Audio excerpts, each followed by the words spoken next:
Kauban nato karong buntaga sa programa mga youth leaders gikan sa Barangay Basak Pardo ug atong sayran kini ilang mga programa sa ilang lugar nga nakaani na og mga recognition. Makauban nato SK Chairman Elmer Tabanas ug SK Councilor Casee Gabuya. Mayong buntag Sir Elmer ug Ma'am Casee. Kumusta? Welcome sa GMA Regional TV Live. Hello, good morning. Thank you so much for joining us. Kumusta man ang mga kabataan diya sa inyong lugar o kumusta sab ang inyong pagduma og mga proyekto?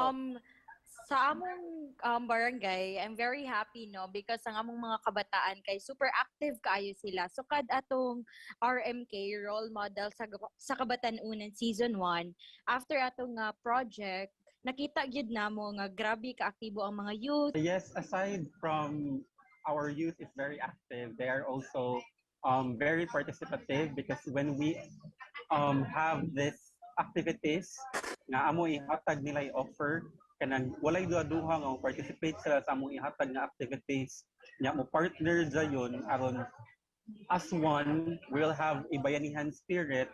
And we learn nga you were hailed as kini inyong gihimo outstanding SK Project Awardee for Active Citizenship and Governance through Project RMK ug outstanding SK Project Awardee for Peace Building and Security through Project Arise sa 3rd Philippine SK Awards. Kumusta? Unsa may gibati ninyo ug sink in na ba kini inyong mga recognition nga nadawat? So, since we won, no, grabe kaayo. Medyo wala pa kayo siya ni sink in because it was a very tough competition, no, all over the Philippines, and we compete with different SKs from Manila, Visayas, and Mindanao, and among sa top 5 na finalists, kami ang outstanding. So grabe ka siya nga pasidungog, dili lang kay para sa among Barangay Basak Pardo, kundi para sa among Sugbo, no, sa Cebu City. Aside from getting there sa venue, we are not there to compete as ourselves, but also naaming adto para mo compete para sa among SK Council, sa among youth volunteers, sa project beneficiaries, and sa youth of Barangay Basak Pardo and Cebu City as well.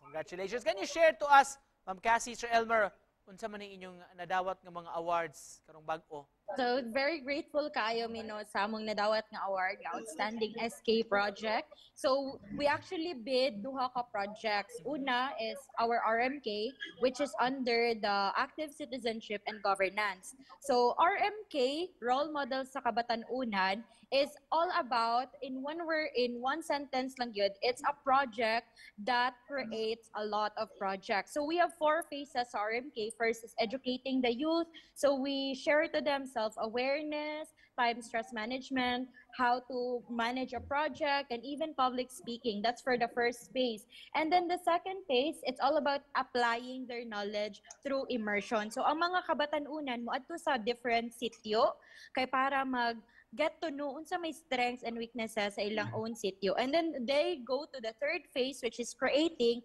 So after immersion and educating, sila na mismo mag-create of their own projects para sa sitio. And last phase is implementation or implementing. For Project Arise, it is a project dedicated to our drug-dependent youth. Our Cebu City is very active in implementing this community-based drug rehabilitation program, and we are one of kanang support sa atong barangay. Nya kato we see the need that we kanang kinahanglan pud og tagaan og pagtagad ang atong mga kabatan-unan nga involved sa kaning substance abuse or drug. Isip mga SK officials sa Basak Pardo, how will you encourage your fellow SKs diri sa Cebu City o sa laing lugar muhimo og dugang pa para sa community? Ako lang ma-advise is kanang long before we run, kay we aspire to produce projects that are sustainable, impactful, and innovative. Kanang naa na gyud namo kanang we have this battle cry laban best, so that's our platform. Yeah, we kanang continuously kay kanang we have it as our chant laban best. Every letter represents our kanang mga programs. Yeah, up until now kanang kanang I am very happy. We are very happy nga amo nang na-attain, amo nang na-achieve. And gikan sa mga fellow SKs, message sab ninyo sa mga viewers nato karong buntaga.